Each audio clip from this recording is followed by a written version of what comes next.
Town meeting season is right around the corner. Well, almost. The big day is Tuesday, March 5th. That's when voters will head to the polls to elect select board members and other town officers and determine the fate of town and school budgets. This year in Dorset, voters will be able to attend an informational meeting at the Dorset School the evening before town meeting day on Monday, March 4th, and learn about the proposed budget and special warrant articles. Then on Tuesday, it will be off to the town hall in East Dorset to cast their ballots.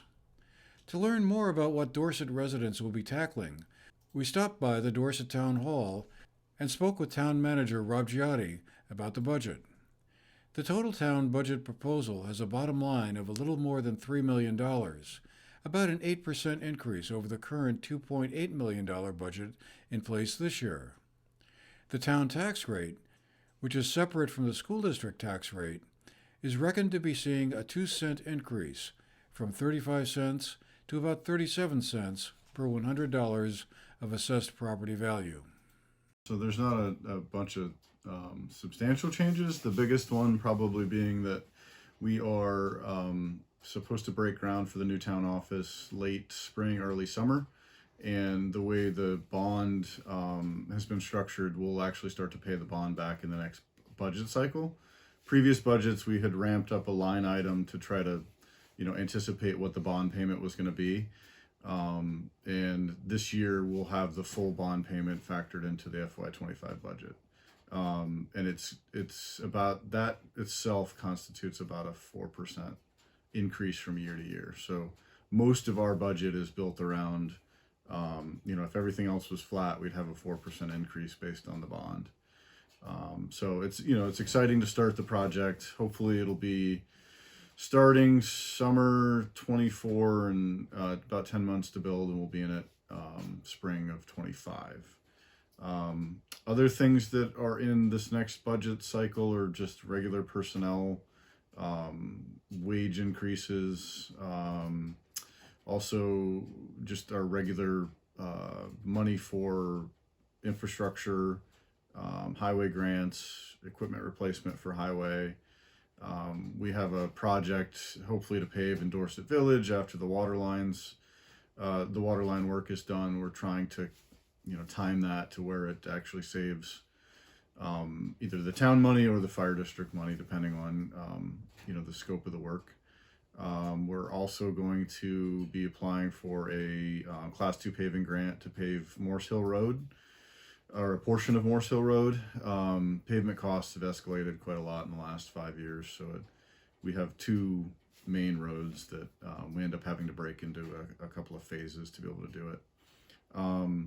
We've also factored in not a large amount of money, but some funding related to, I guess you'd say, flooding and climate kind of related activities. We've seen a really big uptick in the last, I would say, since 2019 of flooding mainly in the East Dorset kind of village and South East Dorset village areas. And it ends up with, situations where potentially the high water is somewhat preventable if the river areas where silt and rocks and debris come down, if they are maintained, if they're allowed to, remove some of the sediment and silt and debris from the lowlands, then the flooding tends to to be less severe. So we're hoping that I think we've budgeted about $10,000. It's not a huge sum of money, but that'll allow for us to maintain a couple of areas on both the Battenkill and the Madtown River.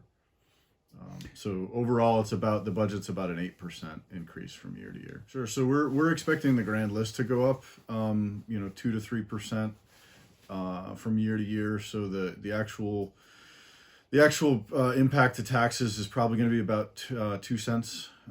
Last year we were around 35 cents per hundred, and now we'll be around probably 37 cents. I was wondering, it's mainly impacting education tax rates, but is the common level of appraisal going to be? Yeah, so you're going to have to wrestle with? It's hugely impactful for Dorset in this potential cycle because we're We've got a contract to start a reappraisal. It's supposed to start on April of 24 and then be delivered by March of 25. So next year's grand list is going to be reflective of a reappraisal. Our CLA right now is 70%, which causes upward pressure on the rate because the state, the towns have to reappraise in order to, in theory, when we reappraise our town tax rate probably will drop substantially, as much as 20 to 25%. We kind of anticipate. The state is basically, with their sales data and equalization study, they are on a rolling kind of appraisal situation where they're able to capture the market, as it sits with the CLA. So they're, at 70%, they're saying that we're roughly 30% underassessed, which it'll put, I've got it here somewhere. It'll put the school tax rate in Dorset up to $1.99. And that's about 33 cents more than what it was previously. And this is for the homestead school tax rate. There will also be some special articles, and Rob Gaiotti talked about those as well. Yeah, there's some structural change to the warning in Dorset this year. Traditionally, we have voter-approved nonprofit organizations. There was typically about 15 of those total that would come, and they would be voted from the floor. The board actually adjusted that policy this year to where, only organizations asking for more than $2,000 are now going to be voted from the floor. So that reduces the length of that portion of the meeting. They restructured the way that those articles are organized, so it goes from highest dollar value down to lowest dollar value for the nonprofits. And then the only other, I would say, new or different article that we have is one related to the Meadowy Valley Community Center. It's actually in Rupert on Route 30. There's a park that the towns of Dorset, Rupert, and Pollitt had partnered to underwrite the costs of operating, and there was a little nonprofit that actually ran the park. That nonprofit has gone defunct, and now the Vermont Land Trust and the property owners are asking the towns to think about taking it over.